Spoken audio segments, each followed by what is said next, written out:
Hey guys, so when I make my videos, I usually start with a snarky comment, but I have nothing snarky about this terrifying novel.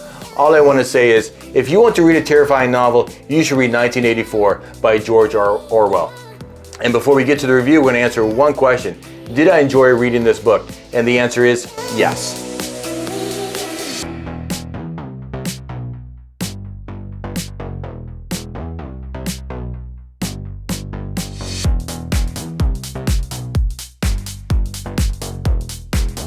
Hey guys, welcome to Whiskey and Literature. I'm your host, Captain Mike, and I'm reading and reviewing 52 books in 52 weeks in 2023. And while I'm turning those pages, I'm sipping those bottles, those finely distilled spirits. This is my 25th book review of the year so far, 1984 by George Orwell. And I'm pretty excited about this review for two reasons. First of all, it was a pretty great book. And second of all, we have a new guest reviewer on our channel today, Max. Welcome to Whiskey and Literature. Hey, pleasure to be here.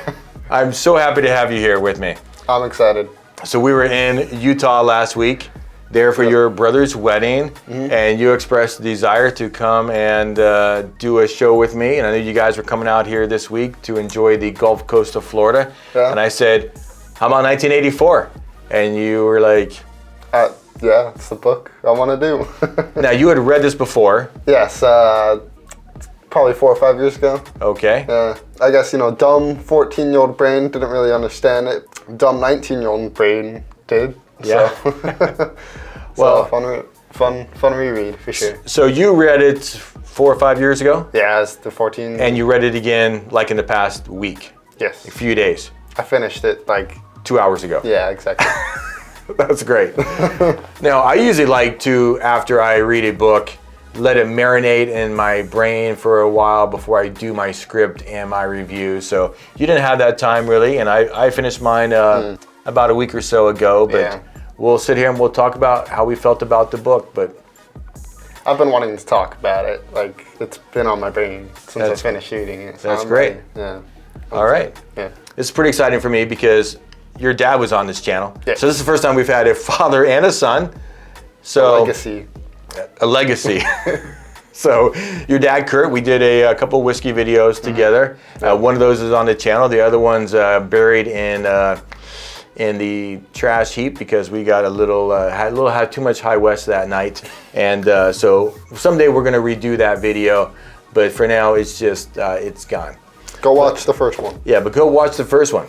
Yep. I'll put the link in the description below. Yeah.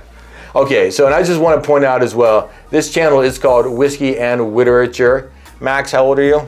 19. 19. Yeah, so what do you have in your glass, Max? Barks root beer. Barks root beer.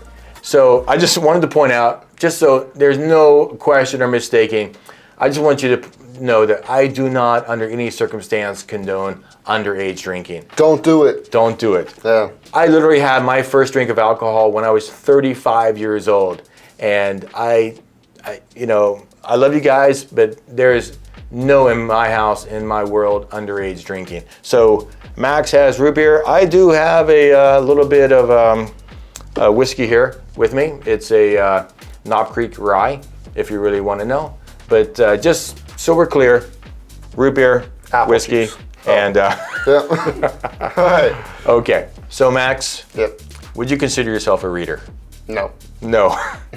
I have 2 novels, one being 1984 and the other being The Hobbit, so can't consider myself an avid reader. Wait, are you saying those are the only 2 novels you've ever read? Those are the only 2 novels I've ever read and liked. Oh, okay, cool. So you read it. Did you read this for high school originally? Yeah, I did. Okay. Yeah. I did too. It's been probably 35 years for me since I read this book. Oh, wow. And I was excited to see it on my list of books this year, one of the few books that I've read before. But before we talk about the book, let's talk about George Orwell. All right, so George Orwell, he was an English author, journalist, and critic. He was born in 1903, died in 1950, and it's pretty crazy because a lot of these authors of these classic books that I've read this year, they died of tuberculosis. Oh. And George Orwell died of complications of tuberculosis. Interesting. I don't think I know anyone or hear about anyone these days dying of tuberculosis, but it was a big deal back then. They really couldn't treat it that well, and that was his issue. Was best known for Animal Farm in 1984. Yeah. Now, you just said what you've read and you liked. I don't assume you've read Animal Farm. I haven't. It's on my list. It's actually one of those things I do want to read. I don't even know what it's about. I think it's communism. Oh. Communism with like farm animals. Is it a comedy? Actually, I think it's a comedy, right? I think so. I don't know. I didn't even know. So George Orwell isn't actually his real name. I didn't know that. No. It's a pen name. Yeah. Real name's like Eric something. Actually, you'd be surprised at how many guys up there, that's not the real name. Yeah. In fact, George Eliot, Yeah. that's a girl. That's not her name. Did not know that. Yeah. So George Orwell, he was an atheist, considered himself a humanist, and he was against Totalitarianism. oh gosh, that's a big word. It is. Yeah. Actually, You so want to say it one more time for me? totalitarianism. I'm not even gonna try and say it. Okay, what does that mean? I put you on the spot. Yeah, no, so the thing is I practiced it in high school. My history class actually did a simulation with this. Oh, okay. It's like dictatorship, government knows everything, watches everything you do. It's intense. Now, it makes sense to me, right? Like a lot of these authors, they write about the time that they lived in.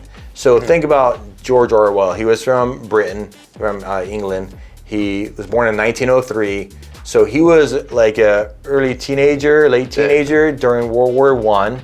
I mean, 1949 when this book came out, we had just coming out of World War II. He saw the rise of communism. I mean, Nazism was defeated by this point, but he saw all these things in his life, and it makes kind of really sense that he would write a book like this. For sure. And I don't think he was necessarily predicting the future, but he was seeing the things that was happening in his lifetime and seeing where it could go into the future if it went, I guess, to the extreme. Yeah. Yeah. And that's what a lot of authors do, and I think it's great. A lot of these books that I've read this year, it's exactly the same thing. All right, guys, on to the Specs and Stats. 1984 was written in 1949. It was George Orwell's ninth and final book. It's a dystopian political fiction type novel. My copy of the book, I have 245 pages. I paid $3 for this book at the Goodwill bookstore. That's a pretty good deal. I bought about a third of the books that I'm reading this year from the Goodwill bookstore and saved quite a bit of money. I think 1984 is kind of the book you can, at any used bookstore, it'll be there. I made the mistake of buying at Barnes & Noble for like $17. So. Oh, I bet it's a nice copy. It is. I do like it a lot. I bet it's a nicer copy than It's mine. a nice, brand new. It's cool. I like it. That's great. And I also listened to about half the book on Audible. It's read by, narrated by Simon Pebble for 11 hours and 22 minutes. I don't assume you listen to this at all on Audible. No, I've actually never listened to audio reading. I prefer to read just by myself. I actually look down on people who listen to Audible. Okay. I thought you were gonna say it down on people like me. I was like, what? No, for a long time I thought first I thought the Kindle, you got to turn those pages, and I love my Kindle, and then it was like, oh, you need to you can't listen to an audio book. But man, I really enjoy listening to Audible, and I would not be able to get through this reading schedule I have this year without Audible, because I do listen to a lot of books while I'm going for long walks on the beach and commuting to and from work. So I do love Audible. A lot of the narrators do a really nice job, and Simon Pebble did a great job with this book. You did say you read his book before, like 4 or 5 years ago. Yeah. Did reading it again, was it better or worse? How did you feel about the reread? Way better. You like to reread? Yeah, I'm even down to read it a third time now. It's a good book. I think, being older, more mature, I've kind of realized how messed up the book is and just how that society is, and it's spooky as a young man growing up into an adult, and with the world changing every day. It's spooky to see that this, it felt like something that could happen one day, and that's what was terrifying about it. So. Okay. Do you feel like because you knew the story already, it spoiled some of the book for you?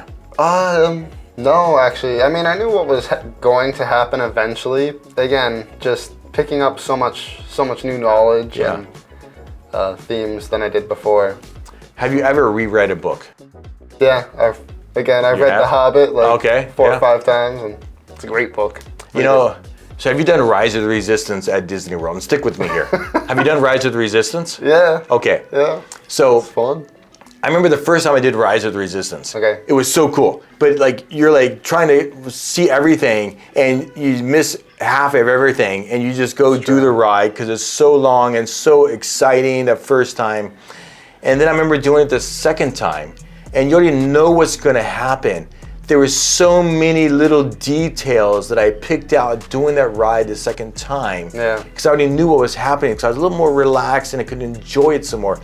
I think that's kind of like what a reread is. Yeah. Like you know the story, so you can pick out those details. I mean, because otherwise, no one would ever reread a book. No one ever will watch a movie twice. Right. I mean, everyone saw the Titanic and they knew the boat was going to sink, but they watched it for the story and pick out new details. So, yeah, it's been 30-something years since I've read this book, and I kind of had a grasp as I was reading. I'm like, oh, I think O'Brien, he might be a bad guy, but I wasn't sure. I wasn't really sure what was going to happen, but I had some feelings about what was going on. So, Yeah. and I reread a bunch of books, and I believe in the reread. So, all right, let's talk about the style of the book. Okay. I feel like, just briefly, it's really a linear storyline. There's no real flashbacks. We do have some inner dialogue, and I mean, it makes sense because the main character, he's like under 24-hour surveillance. Yeah. So a lot of his thoughts he can't express. It's just in his mind,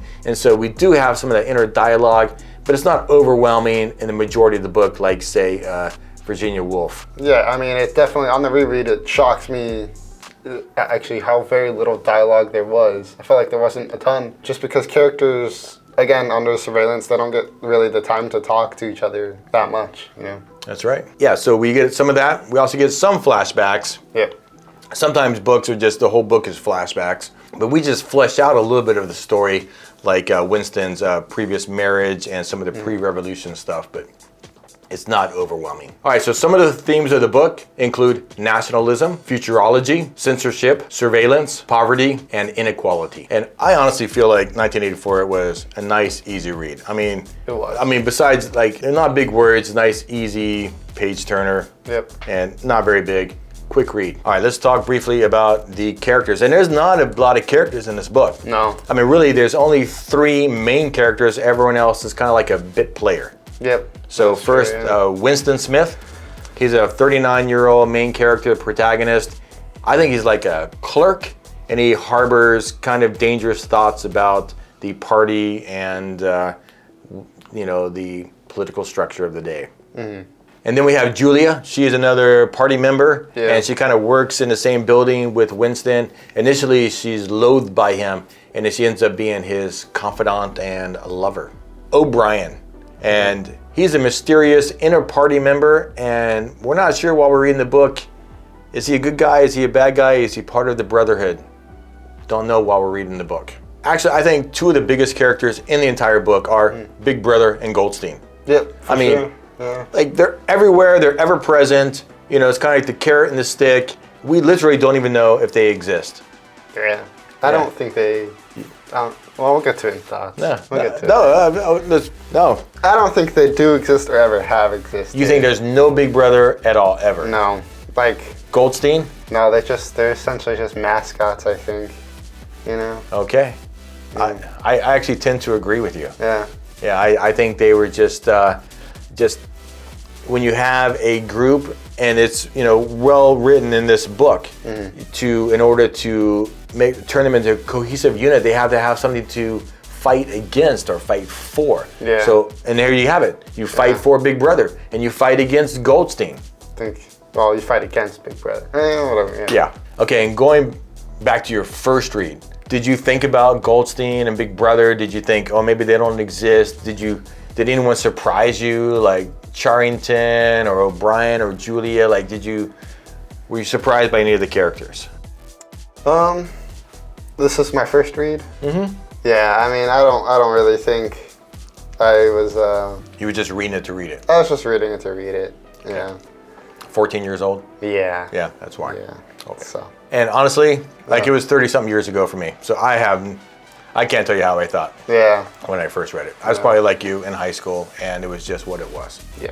All right, so on to the plot, and we're just going to roll through this as best we can, Okay. and then we'll give our thoughts about the book. So in 1984, the world has been rocked by major wars, including the use of nuclear weapons, and now we have 3 super states that rule the entire world except a strip of disputed territory. One of the states is called Oceania, and it's ruled by the party and Big Brother.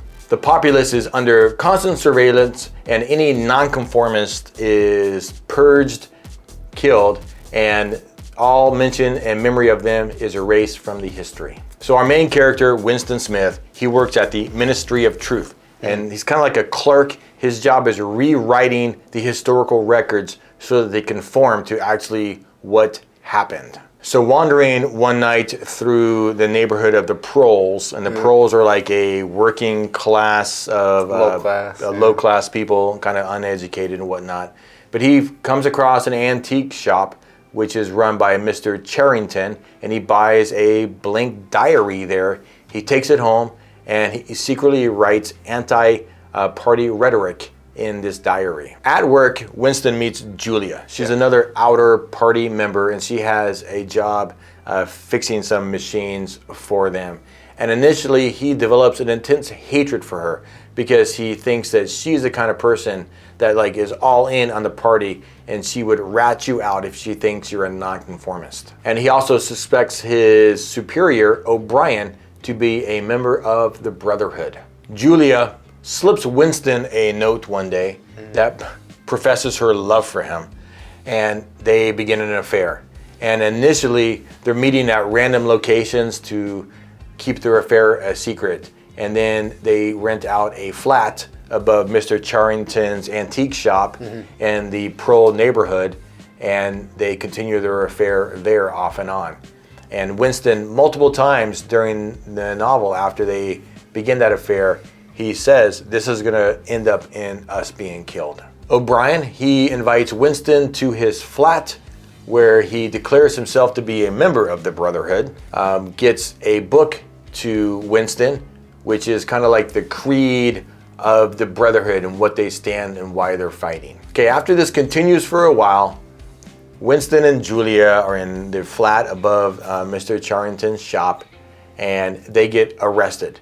And Mr. Charrington and O'Brien declare themselves to be thought police. And O'Brien tells Winston that he will never know if the Brotherhood actually exists or not, and that the book that was supposedly written by Goldstein was actually written by O'Brien and other members of the inner party. Winston, he endures months of starvation and torture, which culminate in room 101, where he is confronted with rats, and that's like his greatest fear.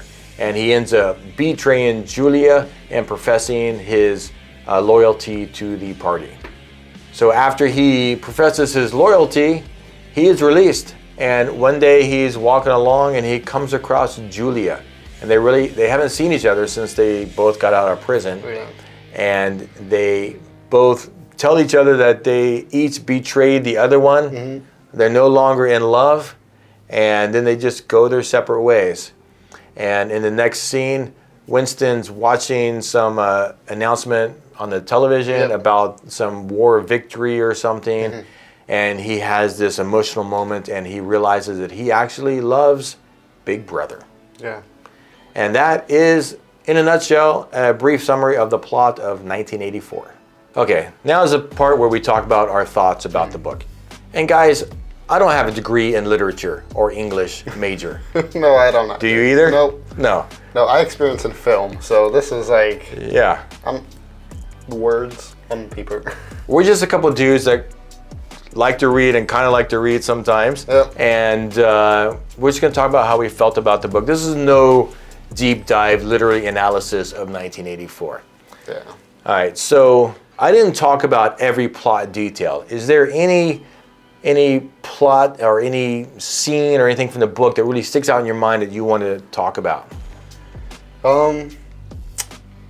Well, So this book is split up into 3 parts, essentially. And the first part really is, like, not a lot happens. It's mainly just getting to know Winston, getting to know the society and, like, what he sees daily. Second part, you know, he meets Julia. It's about them, you know, doing their thing out in the woods or wherever, and then getting the flat. Yeah. I guess there's a couple of events that really made an impact, or I thought, like when him and Julia do get caught, and they're just talking, like saying that, you know, we are dead or whatnot, and then you hear a voice behind the painting saying they are dead, and it's the painting falls, and they see like the telescreen that's there. Yeah. That's spooky. That's one of my favorite parts. I certainly didn't remember that from my first read, so that was kind of that was awesome. Yeah, it was one of those things I couldn't remember. I was like, I swear there's something behind that painting, but I couldn't remember what. But yeah, and then part 3 is all about Winston getting tortured, and I didn't think it lasted that long. Like I forgot that it was a whole basically third of the book was him getting tortured. So yeah, yeah, pretty gnarly. Yeah. Okay, yeah, you know, there was a couple things that stuck out to my mind. I thought that first instance when they went to the woods that first time, and Julia and Winston basically went to go have their first sexual encounter. And he was complimenting her on her ability to organize them getting out into the woods and being all sneaky and stuff. And she's like, well, I've done this a lot of times. Yeah. And he was like, well, how many times have you done this? And she's like, well, hundreds of times. Like most guys would be like, oh, well, okay, that's kind of a turnoff. And for him, like, it was like a big turn on, because he was like, he was hoping that she was spreading disease, because he asked her, like, are you doing this with the party members? And she was like, yeah, I am. So he was like, cool, I hope we're like, you know, infecting literally the party members and spreading filth and rot into the party. And that's, you know, really what his desire was, while she was just trying to have a good time, honestly. Yeah, and I mean, she even says like she only does it with party members. And while she, you know, hundreds, you know, it's kind of, she corrects herself and says, you know, obviously it wasn't that much, but Winston gets caught up in the idea and he's like, I hope she's done this to thousands of people. Yeah. Like and then he even says like that's what excited him. It was more about the politics than the actual sex. Yeah. Was there a most terrifying moment for you in the book? Like, what was the most terrible part of the book? Because I know which part for me is the most terrible. I guess like the most terrifying part for me was when he was getting tortured. You know, he was like, you can do anything you want to me. You can hurt me physically, mentally. You know, you can change how I think about things, but you can't change how I feel. You know, emotion is something that is very deep, and you know, you're not going to be able to change how I truly feel about you or others. Yeah. And then they do. They did. Him. Yeah. They break him down so much. Yeah. And they change how he feels. Again, he loses all feelings for Julia. All that, you know, love and care, whatnot, concern for her, gone. And then the people he despised, like O'Brien, and even like, again, Big Brother in the party, he ends up loving them at the end of the book. Do you think O'Brien went through room 101? Oh, 100%. Yeah. Yeah, I think so. Yeah. I think he was, I'm sure he was in the same kind of situation Winston was. Do you think to be an inner party member, you have to have gone through room 101? I don't know. Inner party? Like, well, O'Brien's inner party. Yeah, yeah. And it says Winston gets like a job promotion at the end of the book, essentially, after he goes to it. I don't know if it never says if he got into the inner party or not. Doesn't sound like, to me, like Winston's job, he actually did anything. They gave him a different job, like an upgraded job. He makes more money. He actually works less, though. He works less and makes more. Yeah. So you already mentioned before, you don't think the Brotherhood, well, you don't think Big Brother and Goldstein exist. Nope.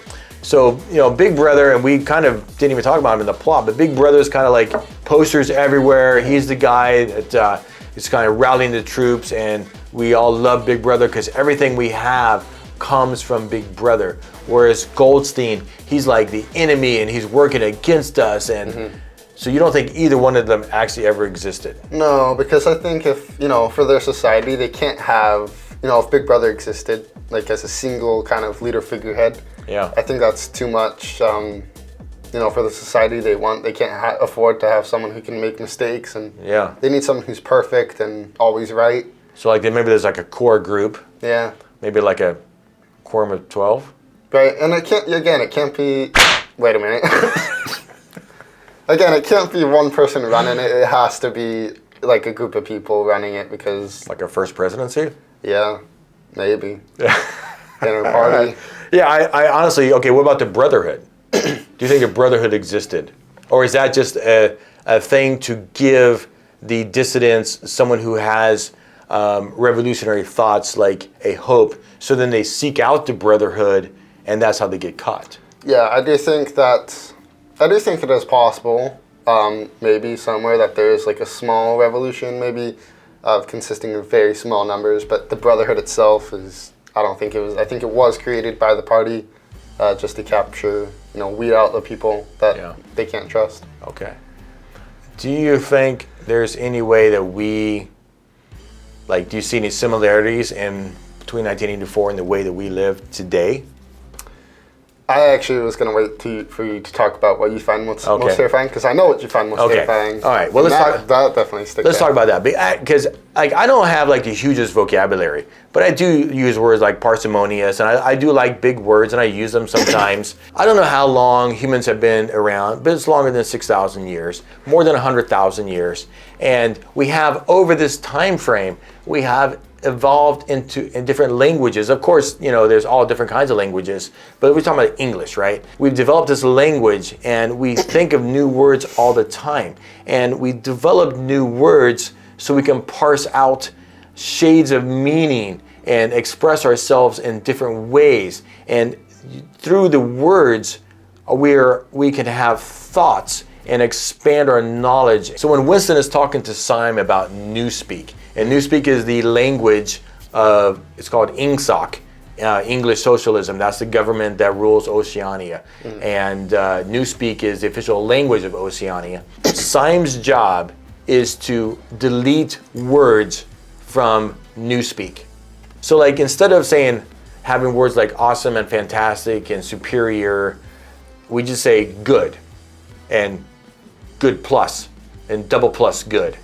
You don't even have bad. You just have not good or ungood. I feel like if you were like this inner party or the high table or the quorum of the 12 or whatever, and you want to have a class of people who just work and labor under you and are not going to revolt, then the idea of deleting the words revolt and anger and things like this, rebellion. If there's no word for rebellion, how can you have a rebellion?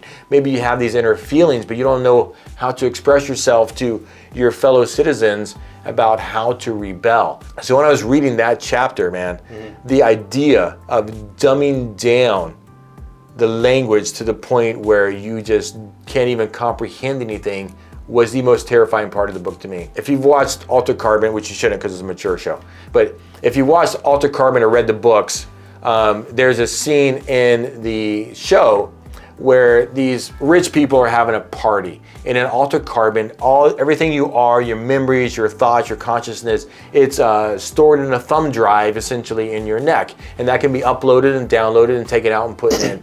And this really rich lady had this prisoner who was scheduled to be executed, and she had his she bought him, and she had his consciousness placed into a snake. Oh. And, yeah. And so, okay, if you think about the development that our brain has taken over the hundreds of thousands of years or whatever, we have all these pathways and these neurons, and we're able to make all these connections of logic and thought processes that a snake doesn't have. Right. It's just like instinct and base thought, and so she takes this human consciousness and has it downloaded into a snake's mind.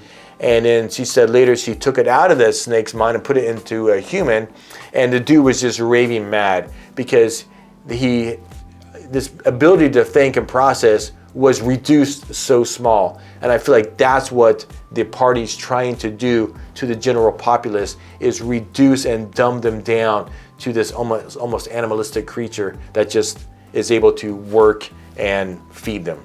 Yeah. But I just extrapolated all of that from that one little scene. But I just kind of see in my mind where it was going. And to me, that was the most terrifying thing, was just losing the ability to express yourself. And I think that's kind of where our, what we thought was scariest in the book kind of mixes, because they said they want to dumb down emotion to just anger, fear, and pain. Yeah. And then obviously with the words, it's kind of takes out a bit of what it means to be human. So yeah, I think that's kind of where it's linked together. And with what you were asking before, like what we see today.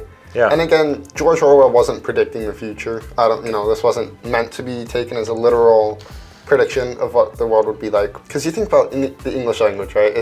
I think I read somewhere it was like got the most words out of any language. Yep. But today with social media or whatnot, with texting and all that, it is kind of, our language is maybe not being dumbed down, but shortened to emojis and acronyms. And you can say dumbed down. It's dumbed fine. down. It's dumbed down. It's getting dumbed down. Yeah. Yeah. There's no question it's getting dumbed down. Right. And, and so talk to someone who, however old you are, maybe, whatever. 50? Okay. And then you talk to, talk to a high schooler or someone who's right out of high school, right? Yeah. The vocabulary is different. Yes. For sure. And some of that's due to age and just right. in general and reading more and being exposed to more words. But some of that is just a desire to learn, and I mean, I use emojis too.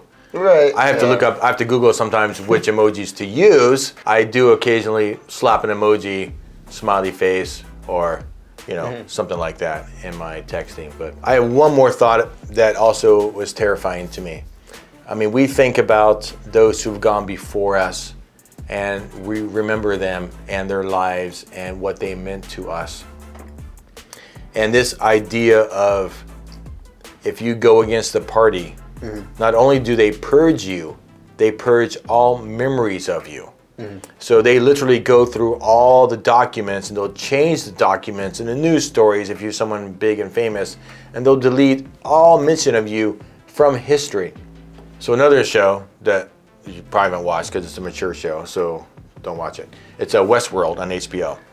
And so a fantastic show. But one of the quotes on there that I remember was, "You only live as long as the last person remembers you." I think Coco said that too. Who's Coco? The Pixar movie. So you got it from Westworld. I got it from Coco, man. It's a good movie. But it's a good quote, because I think about it, like, if you're Homer, if you're someone who, did these great works, and whether you're infamous or famous, you live as long as that last person remembers you.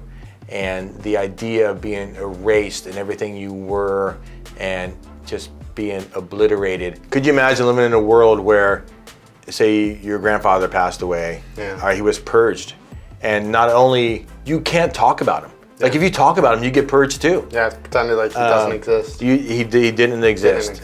So that's, I think that's horrifying. But I thought that was, and then even to a greater extent in the book, like, all history. Yeah.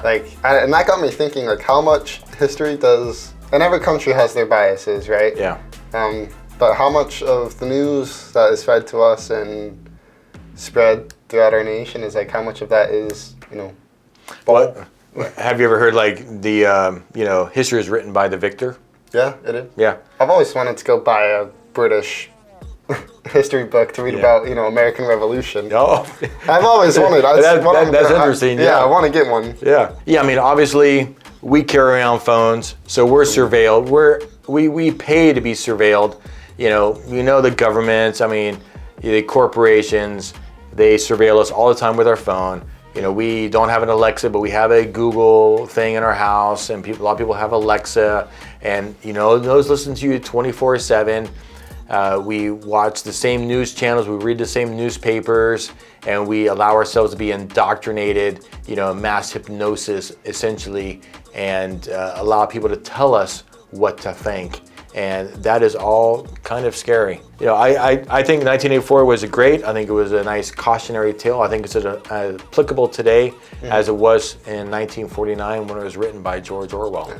It's definitely gets you thinking for sure. So definitely. Absolutely. Yeah. All right. Any other comments? The only other thing I wanted to point out, I think we forgot to say, is the proles, the lower class. Yes. That, live in the slums and whatnot. Bombs are being dropped on them constantly from what the party says is the countries they're at war with. Whether those countries actually exist or not. Yeah. A part of me thinks that maybe they don't. Or if they do, I don't think they're the ones dropping the bombs on the proles. I think it is the party. Yeah. Kind of keep that fear. And Julia points that out, and Winston thinks, oh yeah, maybe. Yeah, the proles. I mean, I actually really appreciated some of those. I'm glad you mentioned that. Some of the scenes in there when the lady was out there singing, doing the laundry day after day after day. I think if there was any revolution happening in Oceania, it was from the proles. Yeah. I actually disagree with that, though. Oh. I don't know. It's Winston thinks that too, and it's written in the book, but O'Brien kind of at the end says, they're not gonna, they don't. Because the party's a lot less hard on the proles too. They don't seem to care as much as what they do versus what party members are doing. Yeah. Okay. So, I don't know. Well, I don't think it's certainly coming from the inner party or from the outer party. Maybe just never, I don't know. Scary. So my last comment simply is that, literally, the whole story, everything that they think about life could be not true. That's true, yeah. I mean, that's true, yeah. I mean, maybe us too. Maybe we're in the Matrix. Maybe there's no East Asia. There's no Eurasia. Right. Maybe there's not even an Oceania. Yeah. I mean, we have there's no concept of what actually occurred, what the year is, how old you are. I mean, Winston actually lived pre-revolution, they said. So he does have, some of those facts are there, but there's no truth at all. Yeah. No idea. Let's go through the star rating real quick here. Okay, yeah, for sure. All right. Time for the star rating, and I judge all books on 5 criteria. 6 if I listen to an Audible, and I did listen to this book on Audible, so it gets 6. First, how did I feel as soon as I finished the book? And you know what? I gave it a 3. I really liked this book, but it wasn't a great feeling. I just finished it, and I was kind of dumbstruck and awestruck. But anyway, it gets a 3. Recommendation: how likely am I to recommend this book? I also only gave it a 3. Style: did I enjoy the writing style? I did. It was nice and easy to read, linear, fast, really well done. Plot and structure: how engaged was I in the story? I give it a 4. I really enjoyed the story. A couple things here and there, but overall, I thought it was really well done. Characters, also a 4. Were they engaging, believable, relatable? 4. I really enjoyed them. There weren't a whole lot of them.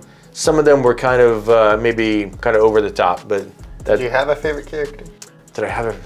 Dude, I didn't really like anybody in the whole book. I thought. I didn't like them. And man, I see what you're saying. Did I like anybody? I thought O'Brien was pretty cool. Yeah, I say he's definitely the most interesting out of the 3 main characters that there are.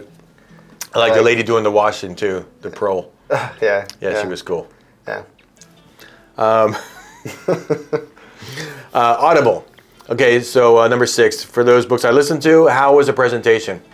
And it's not about the book, of course. It's how was the presentation on Audible, and I just gave it a 3. It was well done, but it was just a 3 on that one. Okay, and that's 21. And 21 divided by 6 is 3.5. So 3.5 stars for 1984 by George Orwell. And I'll be honest with you, I thought actually it would be a little bit higher, but it is what it is. All right. It's higher on my ranking. All right, so I give it a 3.5. Apparently, that's what the star rating is. So, what do you think? Again, since I've only read 2 novels, this is probably you liked. That I liked, yeah. Okay. Even then, I remember. I think the thing that stuck out to me the most when I first read it was there was not a lot of stories that I've read at that point in my life where the ending was not a happy one. I thought that, you know, there was maybe a chance that the Brotherhood was real and that, you know, they were going to win, but they lost. It's very bad. So that kind of stuck with me. But again, rereading it, I probably give it, it's close to a 5. It's like a 4.5. 4.5. I only give it that because it is a little bit, the pacing is a little weird. Like in the middle when Winston gets the other, you read a book inside a book essentially, because Winston starts reading the book that O'Brien wrote. Oh yeah. And that gets pretty slow because it's just exposition dump, or you know. I believe he read part of it, and then he read it again because he was reading it out loud to Julia. Yeah, he reads the chapter 1 like so twice. it's like you hear it. Oh my gosh, that part took me the longest to get through. I kept putting it down. I'm like, but yeah, 4.5 for me. So okay. 4.5. You heard it, max. Yeah. Well, dude, thanks for coming on here today. For sure. Thanks for having me. Yeah, this was a lot of fun. You know, so when you hit 21, I'll come again. then you bring your dad. Well, get What are Sawyer. shots? We're not gonna do shots. We don't do shots, but we'll do a whiskey review. Okay. You hit 21, bring your dad out. We'll have Sawyer come out, and we'll do a we'll do some whiskey. Sounds good. Cool, but not till you're 21. Not till I'm 21. Okay, That's cool. Yeah. All right, guys. Well, thanks for sticking with me. If you enjoyed the video, like it. Subscribe to see more of my content. I do book and whiskey reviews. For now, I hope you're reading something good and drinking something great. Turn the pages, my friends, and stay thirsty. Cheers.